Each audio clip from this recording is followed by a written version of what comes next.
Saya, welcome back to the show. Thank you. Honor. Honor is ours, I assure you. Definitely. Now, I'm quite certain that most people listening to the show are well familiar with you, but just in case, take a quick second, tell us a bit about you and your work. Absolutely. I am the author of a book called No Ego, and it's all about how to cut workplace costs of drama and how to end entitlement. So I'm the founder of Reality-Based Leadership, and we work with organizations to help them ditch the drama and to conserve all that energy and put it back into happiness and results. Love that. I used to be a theater actor, so I always say, I'm saving the drama for the stage. I don't want love it at home. that. I don't want it in the workplace. It needs to be back on the stage. So. My staff came up with a cup that says "Save the drama for your mama," and since I'm the mother of 8 kids, I'm like, hide the cup. I like it. Save it. 8 kids? 8 sons. 8 sons. Fantastic. Isn't that crazy? How did you not know that last year? I didn't know. How did we know? That's amazing. So this is your second year. Yes, it at is. WorkHuman, second year presenting. Yeah. What brought you back? You know, I did a breakout last year, and from what I'm told, people really loved it. And so they requested me back, and I was honored to get the opening keynote slot for the pre-conference. So I got to start the conference off and be part of setting the energy. The energy's here amazing on its own. But yeah, I think these people are my tribe. I speak a lot. But here you find progressive thinkers, and everybody's focused on how to make it work and what's next. Make it better. Yeah, nobody's focused on why we can't, or what I call BMW driving, bitching, moaning, and whining. It's just, I say leaders manage energy and not people, and you manage energy away from why we can't to how we could. And this conference is the perfect example of that. You're right, there is a pulse. There's a pulse you here. Feel at this event. Yeah. It's invigorating and inspiring. The inspiration people feel when they get back to their office is what I love about this event the most. So it's like we help people believe it is possible. Instead of every day you start to wonder, is it possible to have these great workplaces? To change. Is it possible to have change, right? Yeah. yeah, you're inspired to do that after you come to this event. So You are. reality-based leadership. Imagine if you lined up 10 people and said, define that. Yeah. You'd get 10 different definitions. That's part of the intrigue about it, but what is it and how do you learn from it? It's as simple as stop arguing with reality. It's an argument you're going to lose 100% of the time. So most of our energy, when we see something that we see as maybe a challenge or a circumstance, most of our energy goes into trying to change that circumstance, trying to change reality, when all of our energy needs to go into succeeding in that reality, to skilling ourselves up so that we can succeed in any reality. So it's really taking people away from blaming their circumstances or from arguing with the reality, and just accepting it for now it is what it is, and focusing on how I can succeed in that reality, and then through that joining with other people to create a new reality. But you gotta start out reality based, otherwise all of your energy is in this victim mindset where your whole focus is on why this shouldn't be happening, instead of what's the lay of the land and how do we as a group succeed anyway. I know that you're doing a lot of work with companies and corporations, going in and assessing the landscape and figuring out how you can bring them to that reality-based leadership. And you mentioned, I want to go back to something you mentioned earlier, which was ditch the drama. Yeah. So let's talk about workplace drama right now. What's going on right now? Well, and I think I'm the only researcher in the world that studies workplace drama. So when people ask me what I do for a living, I'm a drama researcher. So here's the lay of the land. Drama, if we think of it as emotional waste, right? In every workplace, we're looking for the waste. Right. And we want to use a good process to get rid of that waste, right? So if you're in manufacturing, everybody's doing lean. We're trying to figure out how to really cut costs and really be more competitive. But we've come to accept drama, which is just emotional waste, as a cost of doing business. And if you have humans, we're going to have drama. And they're the rock star, and they bring drama. Exactly. But it's what we have to do. And everybody's like, they may be unfit for human consumption, but they're a rock star. And I'm like, stop calling them a rock star, because rock stars are able to get results and be emotionally inexpensive. So when I first started my work, I was able to quantify that the average person spent 2 hours a day in drama at work. Now, 2 hours a day, exhausting.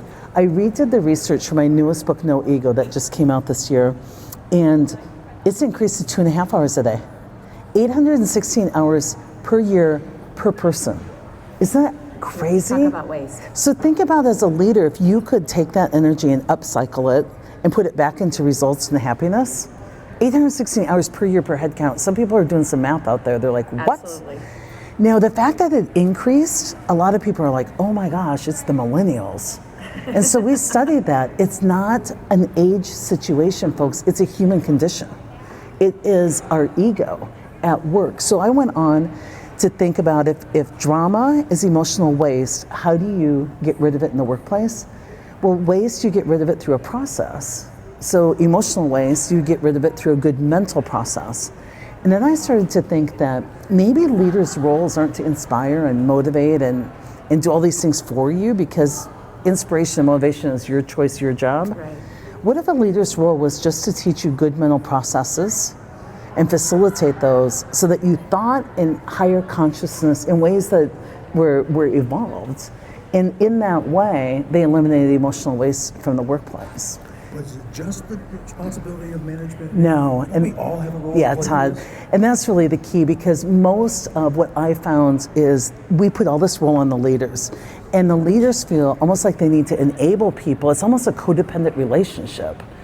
And people, when I first came to leadership, they said, you're responsible for the engagement and happiness of your team. And I had been a therapist for 7 years, and I was like, what do you mean I'm responsible for their happiness? Happiness is a choice. And they're like, well, no, you're responsible for all this stuff for your team. And I immediately thought, that's codependency. I've been treating people and helping them not be codependent, not be responsible for another person's happiness for years. So a lot of people come to work without having done their own work. And I believe that we've got to get really clear with folks that if you're going to come to work, you've got to do your own personal work, so that when you come to work, we can do great work. So I'm all about making the workplace more human, but a lot of people believe making it human is bringing my worst humanness to the table. Accept me as I am. Yeah, Right? and I'm like, no, you gotta do your mental maturity, you gotta do your work. So long answer short, every one of us has this toggle switch on our head, if you imagine that, it's a little light switch. And in any moment we can be in low self or high self, but not at the same time. It's binary. So when I'm in low self, I'm venting and I'm a victim and I'm seeing the world as negative, and you didn't communicate with me and you didn't consult me and I just found out about this and people are trying to set me up. Low self, I'm believing what I'm thinking, and I don't realize that that thinking is just my ego. The script. Yeah, I'm not the one doing the thinking, I'm the one observing the thinking, but where I get caught in low self is when I start believing my own thinking. At any given minute, you can toggle into high self, which is question what you think. What do I know for sure? What could I do next to add value?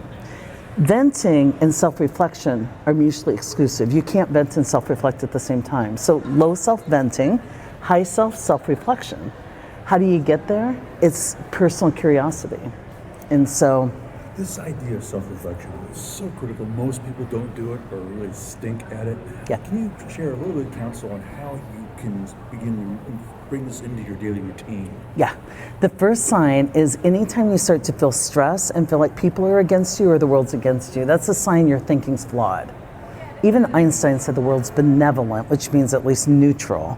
So whenever you're stressed, notice that you're toggled down into this low self place. I love that. Yeah, it's a Image. toggle switch. Yeah, I love that image. And the way to get out of ego, we call it the ego bypass. The way to get out of ego is through a personal curious question, self-reflection, or an assignment.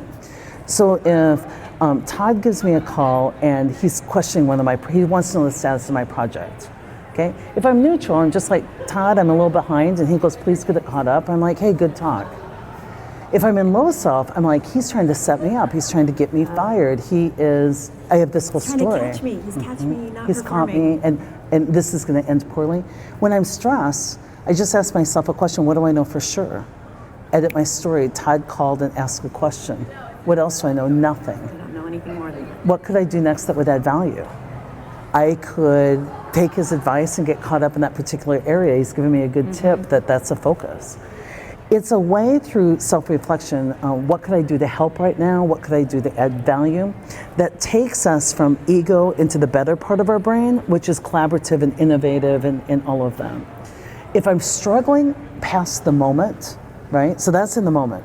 But past the moment, I'm obsessed with the fact that he's calling me and he points out that I'm late on a project. I'm on my commute and I just can't get over it. Right. It's time for an assignment for self-reflection, bigger than a question.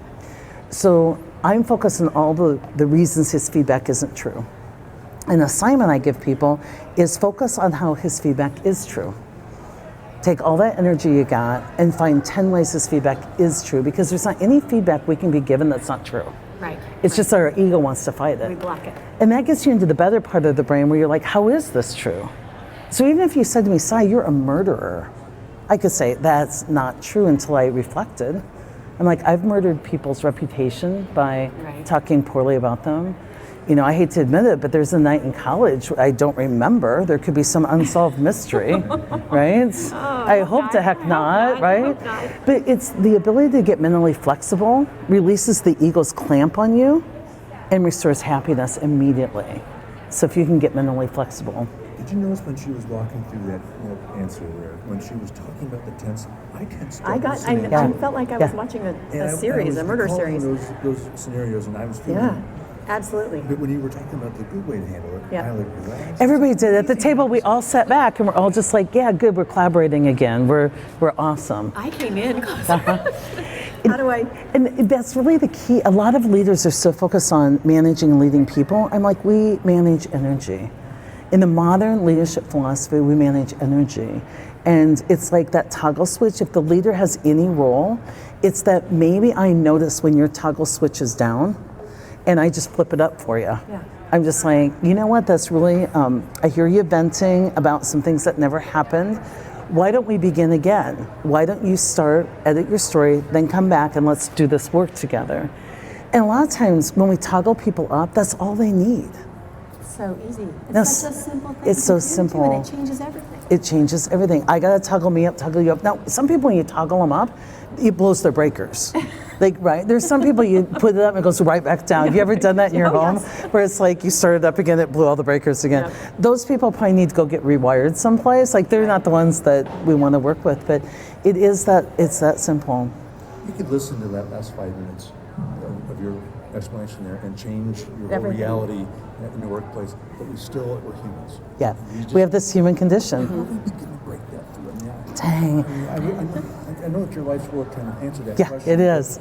But how do we begin to break that through and make that change? Because it's game-changing. It's so game-changing.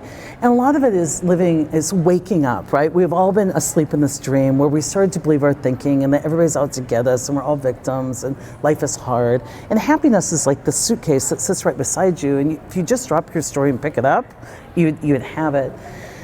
We all have this human condition, and I tell people, I think that's why they like my presentations, is I'm not here to preach to you. I'm here to tell you, I got this condition too. I wrote books on this stuff, and I screw it up only daily. Like, you know, the way you do this is, there's two ways that have really helped me. I'll just speak from, first of all, I have adopted a transcendental meditation practice. And you're hearing a lot about that right now with David Lynch's book out. And Ellen just, I think today on her show came out and talking about transcendental meditation. It is a way to clean your neurological system that teaches you how to unhook from ego way before you need that practice. So it's like you've been to breathing practice twice a day for 20 minutes, that in the moment when I do need to unhook, I have experienced the place beyond ego, that bypass place, that open source place, so many times that it's attractive to me. So when I am in the low self, it doesn't feel good anymore because I've practiced the high self so much. It's like that whole just kind of ego release. Like having the burger when you're used to eating a salad for a month. Exactly, you feel sick to your stomach. So, picking up a practice of a meditation is like one piece of that. And there's so many other ways to, get yourself unhooking where you find it like uncomfortable. But things like meditation, self-reflection are really important ones. Another one is just really being impeccable about who you hang with so that you can't find anyone to collude with. This is a great one. So this is really like clean it up for each other, because both of us can be in low self or high self. I have one cherished girlfriend, and I can call her up with any crazy story, and she's just kind of like, what really happened? She points the mirror at you and says, She really "Hey, does. you." Not judging, not any of that. I fall off the bus and she's like, hey, why don't we, look at that differently? And that's invaluable. Well, I've gone through places in my career and in my personal life where I've had to separate from friends that were lifelong friends, but I realized they were bringing toxic energy, drama to my table that I didn't need. Absolutely. And so many of us keep those people as employees, thinking, that's the cost of doing, being Cost drama. of doing business, But for me, your prerequisite for work is you got to come in willing, at least willing to be toggled into a high self. Otherwise, game over. I can't work with you if you're stuck on being in a low self place. What a great experience to have a boss, a supervisor that can do that for you. Mm-hmm. And for you to realize you could be that person. Yeah. You could be the person that changes work life for You another can, person on if your team. people are willing. And what most people don't realize though is like buy-in is a verb. Like people come to work for me in the past are like, so make the case, buy me in, convince me this change is good. I'm like, that's not even my job. Yeah. Buy-in's a verb. You've got to come bought in. You go first. Yeah. And once you're bought in, or I say, get willing. And people think sometimes that willingness is that you have to agree with me. That's not it. Willingness is that you will dialogue in professional ways with me, or willingness is that you'll come together and go beyond ego. We call it the ego bypass. You'll go to that place beyond ego that we can actually collaborate and innovate. I love it. This idea of emotional waste. I don't think people realize how much of it they produce. It's so costly, yeah. And I don't think it's one of those situations I suspect that if you ask someone, well, do you produce emotional waste? If they understand what you're talking about, they probably say, oh, no. No, I'm a team player. I don't do that. I come out and I talk about drama and people are like, there's no drama in our workplace. I'm like, I've been around you 5 minutes and there's drama. There's for sure drama. Yeah, emotional waste, we've really defined it. So in my second book, I actually gave people a formula in Reality-Based Rules of the Workplace. I gave people a formula to figure out their own kind of drama quotient. Because your ego keeps you very blind to it, right? For the ego to stay alive, it has to justify all your emotional expense. I'm just passionate. I'm like, well, passion shouldn't hurt.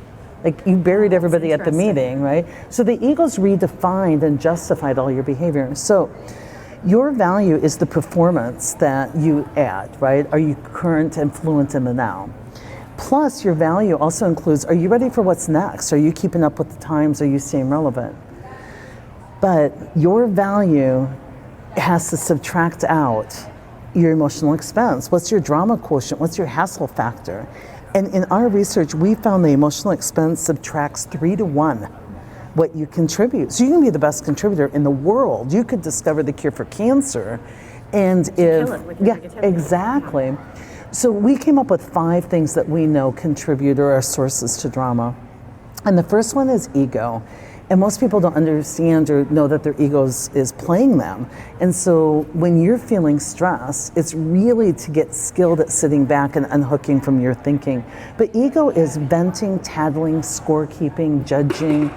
And you just notice that if somebody even just walks by you, you're judging them, and it's like that's feeding other drama too. It really people is. Become defensive because somebody is bringing that negative energy, Yeah. right? So, and buy-in is one of them. People withhold buy-in, like you have to earn it from me, is a source of drama. Resisting change is a source of drama, and and so is withholding engagement and lack of accountability.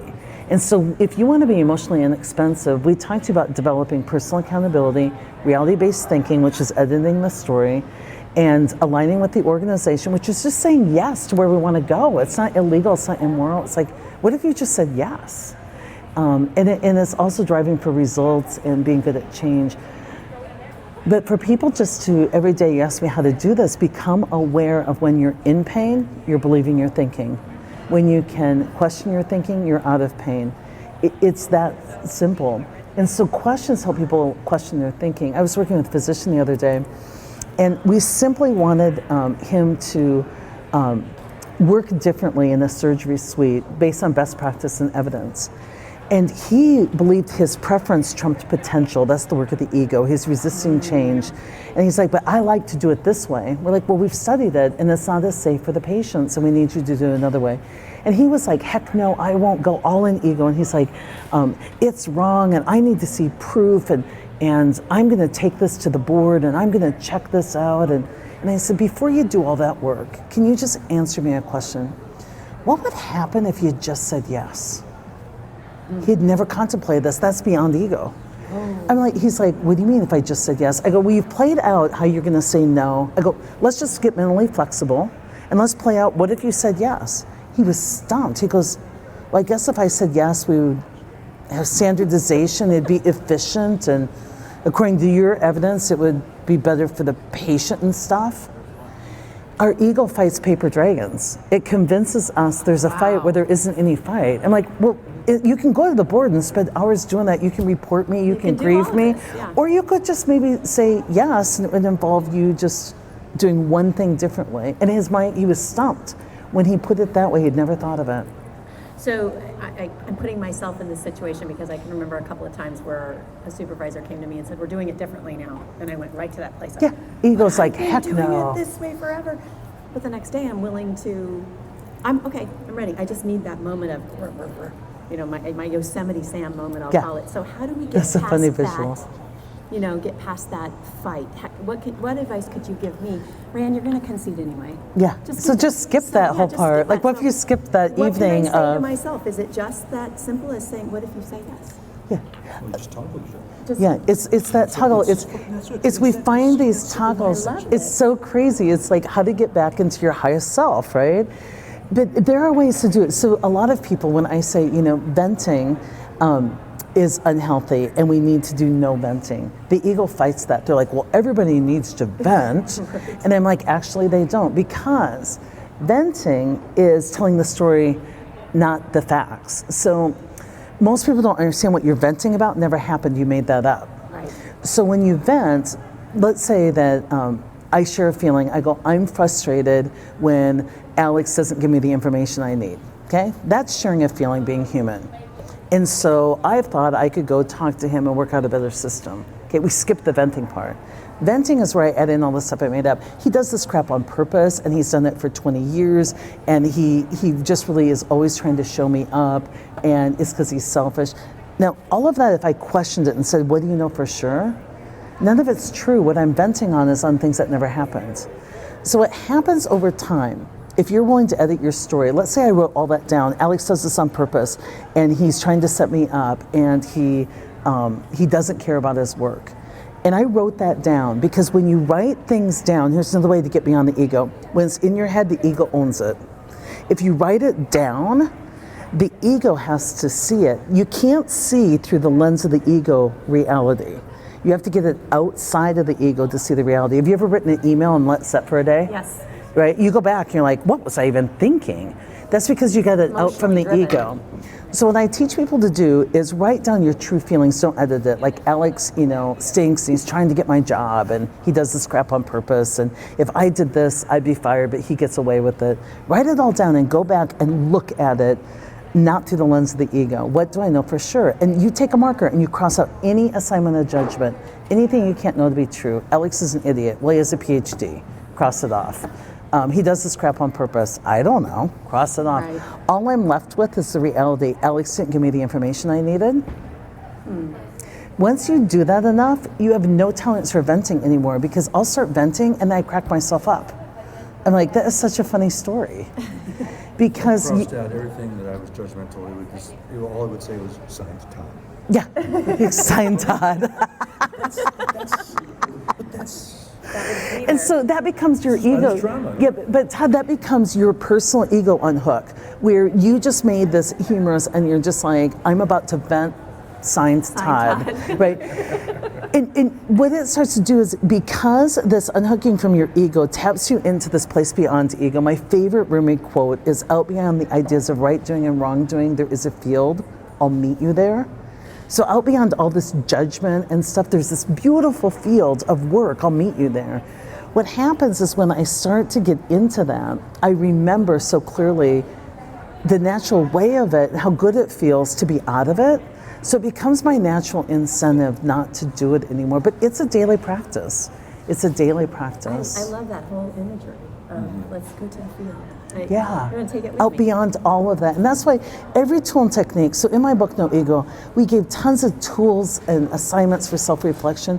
Every technique I have is for you to find your own personal, or for leaders to find ones that work with others, their own way where we can just invite people to the field beyond ego. We bypass the ego and move out there where great work is done. But here's what too many people are doing in HR and leadership right now. They want to do great work with all the egos in the room.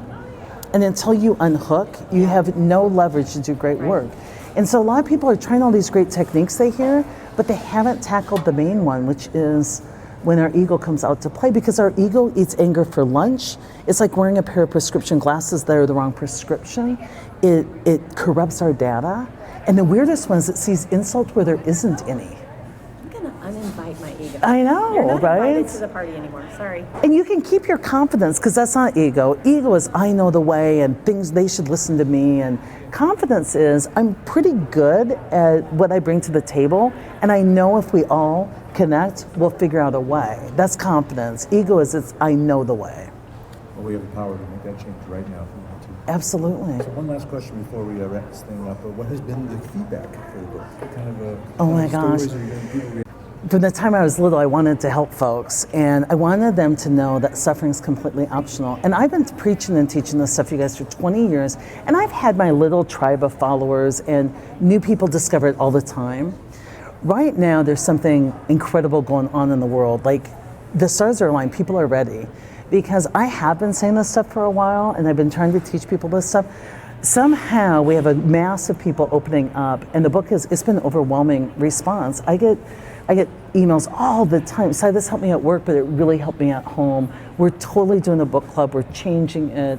And we put out so much content on social media. We've got a huge YouTube channel, anything at Cy Wakeman on LinkedIn or Instagram. We're just feeding people now abundantly. I've been watching you on LinkedIn. You're doing like a daily. Yeah, we do daily lots of push stuff. out there. It's awesome. So people have loved the book, and it's really incredible. People are ready. And that's why I think conferences like WorkHuman are really, I mean, it's doubling in size like every single year, I understand. It's incredible. Because people know the old way's not working, and people know that we've got to move people to a higher level of consciousness at work. And right now we're doing a lot of low consciousness things. So I'm excited to be part of it. It's crazy good. It is crazy good. You know, the lessons you teach don't just apply to the workplace. Yeah, absolutely. Every facet of your life, relationships. Yeah. So. And we screw them up, but only daily. And the key is favor the mantra. When I'm meditating and I wander from my own mantra, you don't violently like get back to it. You just go, you know what? Now you're there. Let's just favor the mantra, move back here. People can just walk with this on a daily basis, and that creates this whole place where we can just be there for each other. Love it. Separate no down to the marriage. I'm sure. None. I think I'm going to call your wife after this. Exactly. Signed Todd. So, Sign time. Cy, before we let you go, should anyone need to connect with you, learn about your work, and get copies of all your great books, where do they go? I appreciate that. Books are at any independent bookstore and online retailer. If you want to get a hold of my company, it's reallyBestLeadership.com. If you want to join in the Love Fest on social media, it's anything at Cy Wakeman. We will see you out there. There really is this great place, the field beyond. So great to have you on the show again. It's great to see you guys again. You prove once again that you're pretty awesome. Well, thank you, Todd. Signs Todd. I'll take that one, signed Todd.